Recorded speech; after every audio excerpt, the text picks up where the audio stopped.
Bismillahirrahmanirrahim. Assalamualaikum warahmatullahi wabarakatuh. Para sahabat media Islami, berjumpa lagi di channel ini. Selawat dan salam selalu dan tetap tercurahkan kepada junjungan kita Nabi besar Muhammad sallallahu alaihi wasallam. Allahumma sholli ala sayyidina Muhammad wa ala ali sayyidina Muhammad. Harapan dan doa saya semoga saudaraku semua selalu diberikan kesehatan, dilapangkan rezekinya, diampuni dosa-dosanya, dan dipanjangkan umurnya. Amin ya rabbal alamin. Sahabat media Islami, simak video ini sampai habis. Semoga bermanfaat. Para sahabat, ada dua kunci sukses menurut Abah Gurus Kumpul yang perlu kita ketahui. Kesuksesan adalah sesuatu yang ingin dicapai oleh kebanyakan hamba Allah Subhanahu wa Ta'ala. Standar sukses setiap orang tentu saja berbeda-beda. Ada yang bilang ketika batin sudah puas maka bisa dikatakan sukses. Namun ada pula yang menjadikan karir dan materi sebagai standar kesuksesan utama. Bagi orang tua muslim yang taat, mendidik anak hingga tumbuh menjadi anak soleh dan solehah adalah sebuah kesuksesan dunia dan akhirat. Sebab ketika ia meninggal, doa anaknya akan terus mengalir. Perjalanan menggapai kesuksesan tidak mudah. Namun selalu ada tantangan yang harus dihadapi, mau kecil ataupun besar. Masalah yang selalu datang sejatinya adalah ujian bagi mereka yang di tengah di jalur kesuksesan. Namun kegagalan sering terjadi sebelum meraih kesuksesan.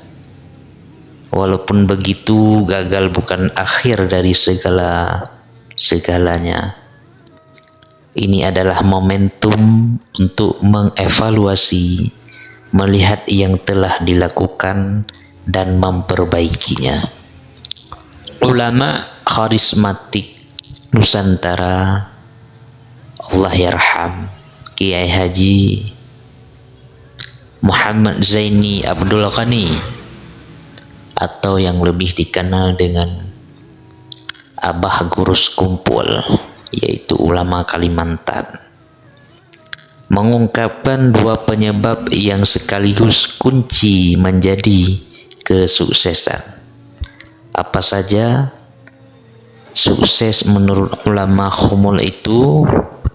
Menurut Abah Sekumpul, ketidaksuksesan seorang muslim disebabkan karena dua hal.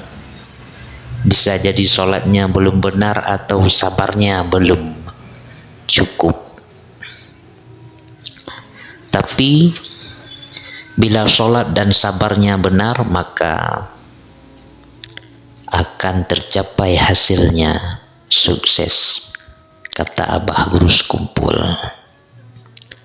Bagi Abah Gurus Kumpul, dua hal tersebut menjadi kunci meraih kesuksesan di dunia dan di akhirat. Orang yang menuntut ilmu bisa jadi ulama, yang berdagang ataupun bekerja jadi kaya raya karena sholat dan sabarnya. Istri taat, anak berbakti, cuma menjaga sabar dan sholat dengan benar. Jadi kalau kita ada punya urusan kecil ataupun besar, apalagi urusan berat, kalau tidak berhasil itu lantaran kita juga tidak menjaga sabar dan sholat dengan benar.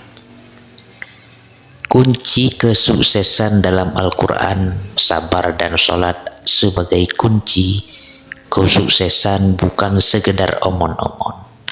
Kunci keberhasilan ini telah disebut dalam Al-Quran, yang bunyi Al-Quran tersebut yang artinya, dan mintalah pertolongan kamu sekalian dengan sabar dan sholat, dan sesungguhnya yang demikian itu sungguh berat, kecuali bagi orang-orang yang khusyuk.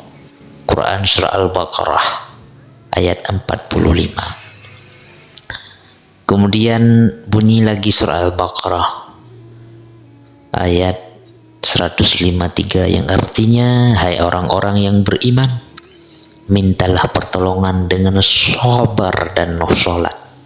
Sesungguhnya Allah beserta orang-orang yang sabar. Quran Surah Al-Baqarah ayat 153. Berdasarkan kedua ayat tersebut, Allah memerintahkan kita untuk menggunakan kunci sabar dan sholat sebagai sarana untuk meminta pertolongan. Kenapa demikian?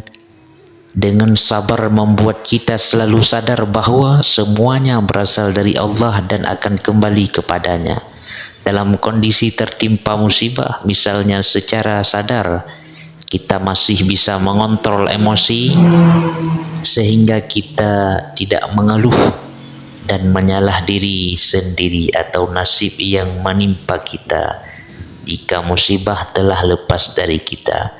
Secara sadar kita dapat mengambil hikmah dan selanjutnya bangkit serta memperbaiki diri.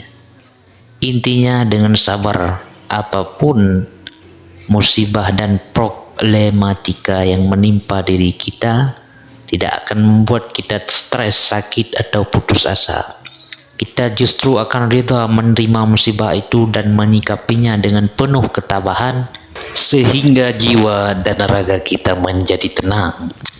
Sedangkan sholat merupakan cara menyelesaikan masalah dengan memanfaatkan energi ketundukan. Melalui sholat kita akan menyadari bahwa kita adalah makhluk Allah yang lemah, sedangkan Allah maha kuat.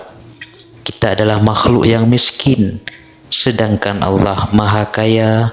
Kita adalah makhluk yang hina, sedangkan Allah maha mulia.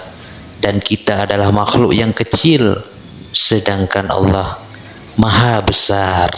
Wallahu alam. Semoga bermanfaat. Assalamualaikum warahmatullahi wabarakatuh.